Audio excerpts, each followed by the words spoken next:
Go think whatever you want. Go ahead. Think that there's one God, two gods, 10 gods, or no gods. That is what it means to live in a free country. The problem arises is if you have a religious philosophy that is not based in objective realities that you then want to put in the science classroom. Then I'm going to stand there and say, no, I'm not going to allow you in the science classroom. I'm not telling you what to think. I'm just telling you in the science class, you're not doing science. This is not science. Keep it out. That's when I stand up. Otherwise, go ahead. I'm not telling you how to think. Good morning. Happy to see so many fine folks out here and so many smiling faces. I have a very peculiar background, attitude, and approach to the real world because I am a conjurer. Now, I prefer that term over magician because if I were a magician, that would mean that I use spells and incantations and weird gestures in order to accomplish real magic. No, I don't do that. I'm a conjurer who is someone who pretends to be a real magician. Now, how do we go about that sort of thing? We depend on the fact that audiences such as yourselves will make assumptions. For example, when I walked up here and I took the microphone from the stand and switched it on, you assumed this was a microphone, which it is not. As a matter of fact, this is something that about half of you, more than half of you, will not be familiar with. It's a beard trimmer, you see, and makes a very bad microphone. I've tried it many times. The other assumption that you made, and this little lesson is to show you that you will make assumptions, not only that you can, but that you will when they are properly suggested to you. You believe I'm looking at you. Wrong. I'm not looking at you. I can't see you. I know you're out there. They told me backstage that it's a full house and such. I know you're there because I can hear you, but I can't see you because I normally wear glasses. These are not glasses. These are empty frames. Quite empty frames. Now, why would a grown man appear before you wearing empty frames on his face? To fool you, ladies and gentlemen, to deceive you, to show that you, too, can make assumptions. Don't you ever forget that. If someone were to appear on this stage in front of you and actually claim to be an ancient prince of Denmark named Hamlet, you would be insulted. And rightly so.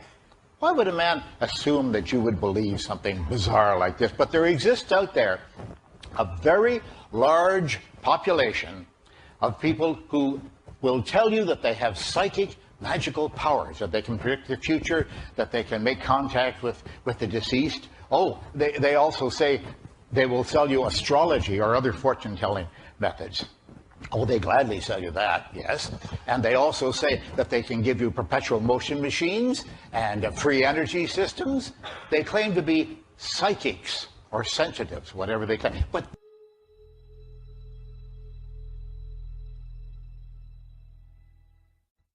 was really that point. Well, if I knew the answer to life, I would have an inside track up there. Right. As would anybody, yeah. But let me tell you how we physicists view things, right? For example, Einstein was asked the big question, is there a God? Is there a meaning to everything, right? Right. And here's how Einstein answered the question. He said, there really are two kinds of gods. We have to be very scientific. We have to define what you mean by God. If God is the God of intervention, the personal God, the God of prayer, the God that parts the waters, then he had a hard time believing in that. Would God listen to all our prayers for a bicycle for Christmas and smite the Philistines for me, please? Right. He didn't think so. However, he believed in the God of order, harmony, beauty, simplicity, and elegance, the God of Spinoza. That's the God that he believed in. Astronomer Robert Jastrow described it like the explosion of a cosmic hydrogen bomb. Not the explosion of a cosmic hydrogen bomb, but like the explosion of a cosmic hydrogen bomb. Yeah, so there you're stuck with the analogy of the biggest explosion you know, using that to describe something that's even bigger. Incredible flash of energy and light, though. And matter and, yeah, all of this, all of the above. Do you give people who make this case that that was the beginning and that there had to be something that provoked the beginning, do you give them an A at least for trying to reconcile faith and reason? I don't think they're reconcilable. What do you mean? Well, so let me say that differently. All efforts that have been invested by brilliant people of the past have failed at that exercise. They just fail. And so the track record is so poor that going forward, I have essentially zero confidence, near zero confidence that there will be fruitful things to emerge from the effort to reconcile them. So, for example, if you knew nothing about science and you read, say, the Bible, the Old Testament, which in Genesis is an account of nature. That's what that is. And I said to you, give me your description of the natural world based only on this. You would say the world was created in 6 days and that stars are just little points of light, much lesser than the sun. And in fact, they can fall out of the sky, right? Because that's what happens during the Revelation. One of the signs that the second coming is that the stars will fall out of the sky and land on Earth. To even write that means you don't know what those things are. You have no concept of what the actual universe is. So everybody who tried to make proclamations about the physical universe based on Bible passages got the wrong answer. So what happened was, when science discovers things and you want to stay religious, or you want to continue to believe that the Bible is unerring, what you would do is you would say, well, let me go back to the Bible and reinterpret it. Then you say things like, oh, they didn't really mean that literally, they meant that figuratively. So this whole sort of reinterpretation of how figurative the poetic passages of the Bible are came after science showed that this is not how things unfolded. And so the educated religious people are perfectly fine with that. It's the fundamentalists who want to say that the Bible is the literal truth of God and want to see the Bible as a science textbook, who are knocking on the science doors of the schools trying to put that content in the science. Enlightened religious people are not behaving that way. They're saying, yes, science is cool, we're good with that, and use the Bible to get your spiritual enlightenment and your emotional fulfillment. I have known serious religious people, not fundamentalists, who were scared when Carl Sagan opened his series with the words, "The cosmos is all that is, or ever was, or ever will be." That scared them because they interpret that to mean then if this is it, there's nothing else, no God and no life after.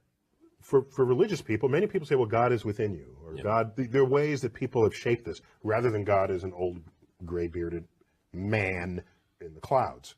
So if God is within you, what I'm sure Carl would say, in your mind, and we can measure the neurosynaptic firings when you have a religious experience. We can tell you where that's happening, when it's happening, what you're feeling like at the time.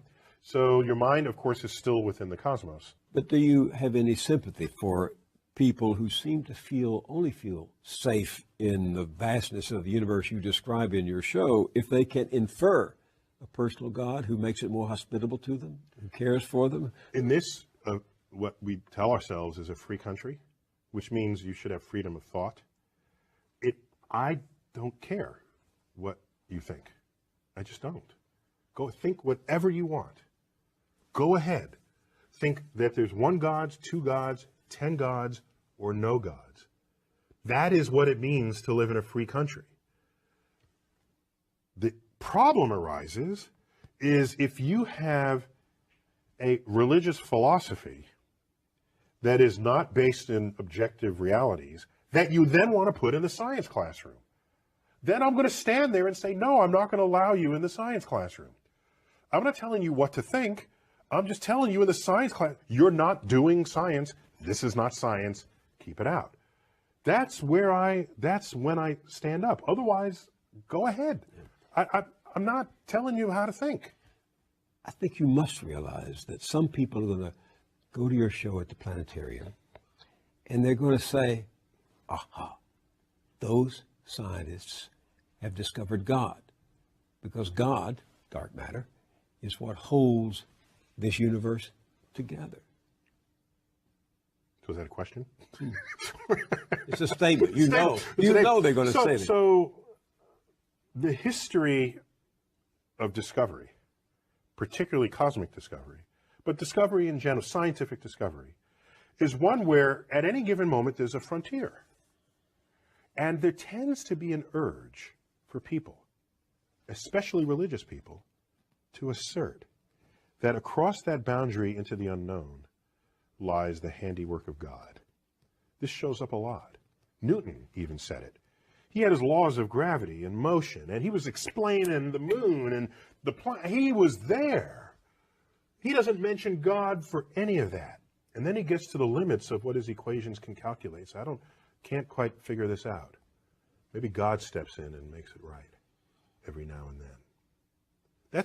That's where he invoked God. And Ptolemy, he bet on the wrong horse, but he was a brilliant guy. He formulated the geocentric universe with Earth in the middle. This is where we got epicycles and the machinations of the heavens. There was still a mystery to him. He looked up and uttered the following words: when I trace at my pleasure the windings to and fro of the heavenly bodies. These are the planets going through retrograde and back. The mysteries of the earth. When I trace at my pleasure the windings to and fro of the heavenly bodies, I no longer touch earth with my feet. I stand in the presence of Zeus himself and take my fill of ambrosia. What he did was he didn't invoke Zeus to account for the rock that he's standing on or the air he's breathing. It was this point of mystery, and in gets invoked God. This, over time, has been described by philosophers as the God of the gaps. If that's where you're going to put your God in this world, then God is an ever-receding pocket of scientific ignorance. If that's how you're going to invoke God, if God is the mystery of the universe, these mysteries, which we're tackling these mysteries one by one. If you're going to stay religious at the end of the conversation, God has to be more to you than just where science has yet to tread. So to the person who says maybe dark matter is God, if the only reason why you're saying it's because it's a mystery, then get ready to have that undone. Why is this of such concern to you, Dan? If my faith doesn't pick your pocket or break your bone, as Thomas Jefferson said, why should you care what I believe? Well, exactly. The one thing that I think is really dangerous in many religions is that it gives people a gold-plated excuse to stop thinking. To stop thinking? To stop thinking. To say, I don't have to think about that because my religion says this is right, this is wrong, it's as clear as that, it's black and white, I don't have to think about this anymore. It's just a matter of faith. And we honor that. We say, oh, it's a matter of faith. I think we have to stop honoring people for stopping thinking. I'm sitting here, I'm a Muslim, and I say to you, look, Book 5, verse 44 condemns apostasy and says the heretic should be put to death. And I'm telling you that this is my holy script, and I believe that is the case. What do you say to me? Well, it is possible, of course, that many people are simply morally incapacitated for engaging in moral deliberation. How come? You have to do it. Wouldn't you have to submit that to a scientific test of observation and verification? If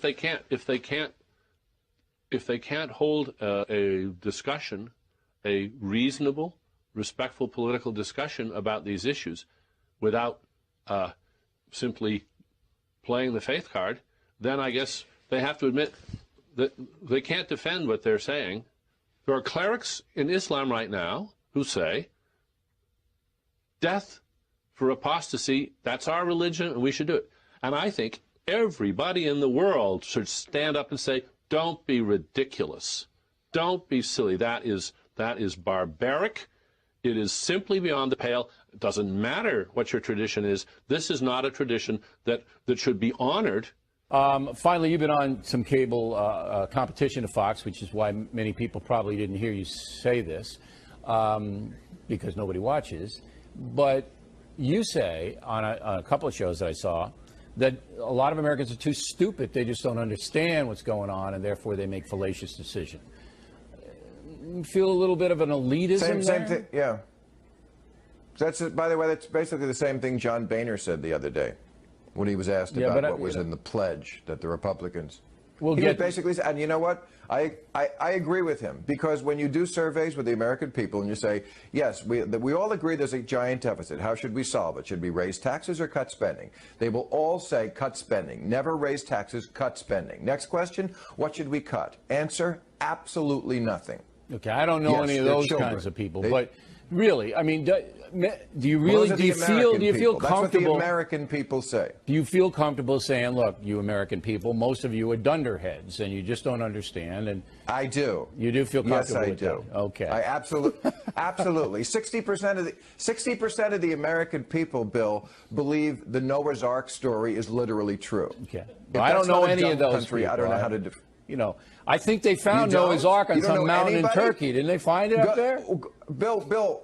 Bill, walk down the hall there at Fox News. You'll find some people who believe that. Talk to Sean Hannity. He might be one. Okay, I doubt it, but Christine O'Donnell does. Really? But that's in your Bible. I mean, if you're a religious person and the Bible is written by God, why is stuff in the Bible untrue? Well, because it's allegorical, Bill. I'm sure you know. I'm sure you know it's allegorical, and these are parables, and they're designed to teach you a greater truth that apparently has eluded you. But you know, it's not a literalist interpretation of the Bible. Well, I thought it was the Word of God. I thought it was literal, and a lot of religious people do. Okay, what about the part in the Bible that says if you see your neighbor working on a Sunday, you should kill him? Is that a parable or is that literal? I think that's probably what... I don't know that parable. Is that Romans, Ecclesiastes? Where did that come from? It's not a parable. No, it's in Deuteronomy. It's a law. It's a law. If you see your neighbor working on Sunday, you should kill him. You got to kill him. It doesn't sound like a parable to me. You know, you got to kill him. Yes. I have to say I'm not familiar with that part of Deuteronomy, and I don't think I would really, because there's a lot of stuff about slaves in the Old Testament, and there's a lot of stuff about it's well, what's there. That? I don't know what it is. Why did? But if it's your perfect holy book written by God, why is there stuff in it that makes no sense? Well, let me break this to you. Immoral? Let me break this to you. I respect the Bible, and I take it as an allegorical book. But I'm a Christian, so the New Testament is what I believe in, and the Old Testament, written by prophets. I love the way the Christian.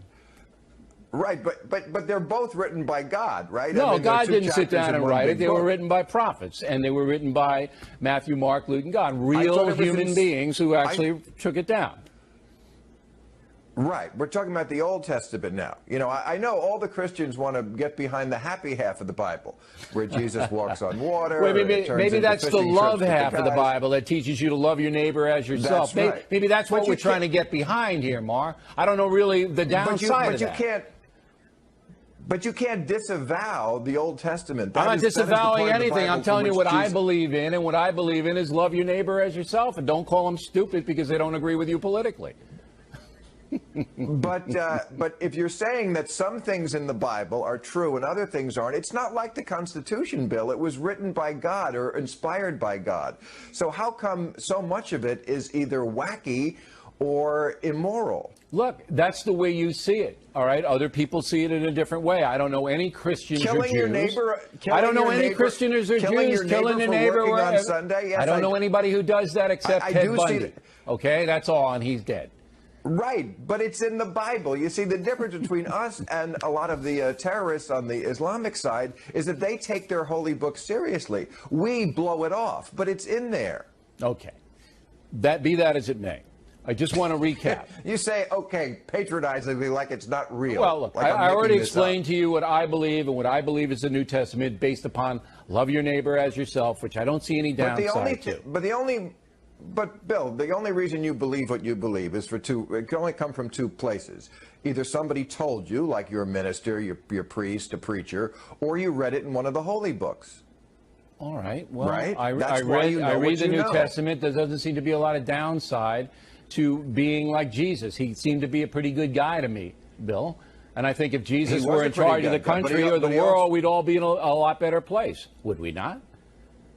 Right. I think if Jesus was in charge of the country, we probably would have health care for everybody. All right, and that might be true because he could multiply the loaves and fishes, and we wouldn't have to have, you know, a lot of stuff that we have to have. All right.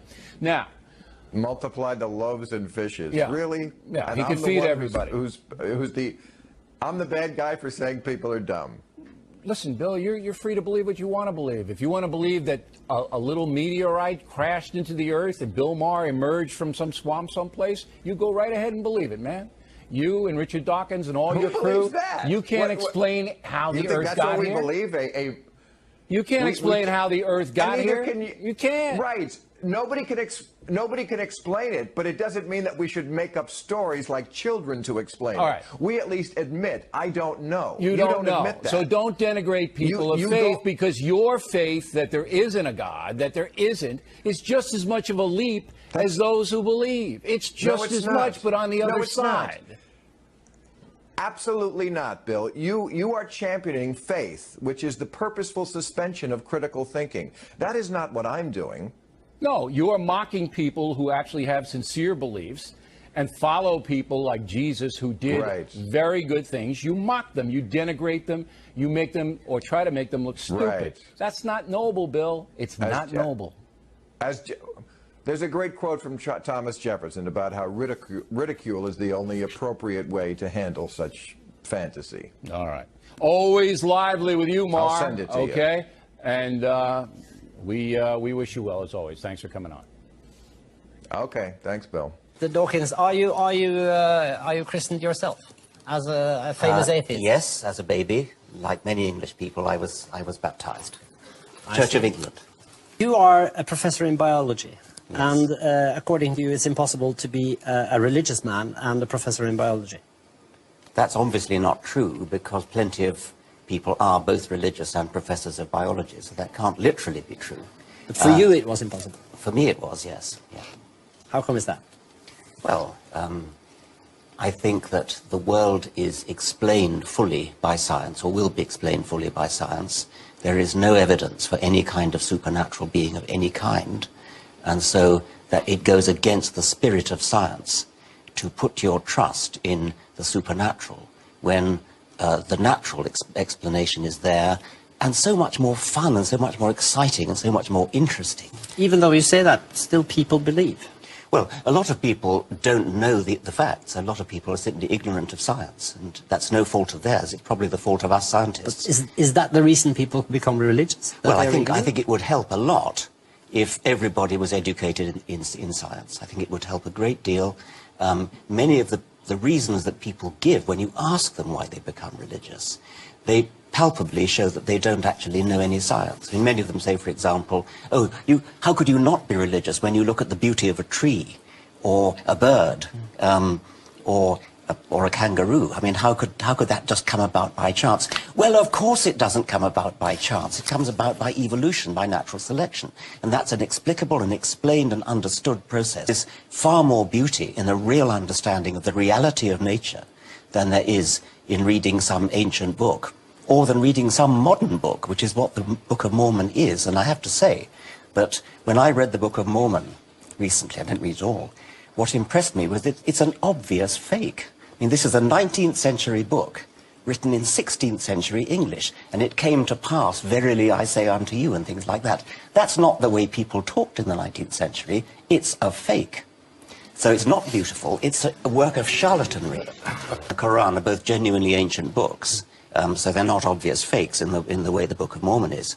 And they do contain great poetry, and these are ancient myths which are of great interest to mythologists, to anthropologists. They're not actually more interesting than the myths you get from other parts of the world, which are also very interesting. To really understand how whack religion is, you have to look at the new religions, which for this country is Mormons and Scientologists. You know what the Scientology creation myth is? They think that 12 trillion years ago, a time frame no scientists believe exists, but okay. 12 trillion years ago, a galactic warrior named Xenu was looking to depopulate his planet, so he took all the souls to Earth, buried them under volcanoes, and blew them up later with atom bombs. Now, just for a moment, imagine the balls it takes to stand in front of another human being and tell them what happened 12 trillion years ago. I mean, if someone tells you this story, the only logical response is to say, well, I guess anything's possible.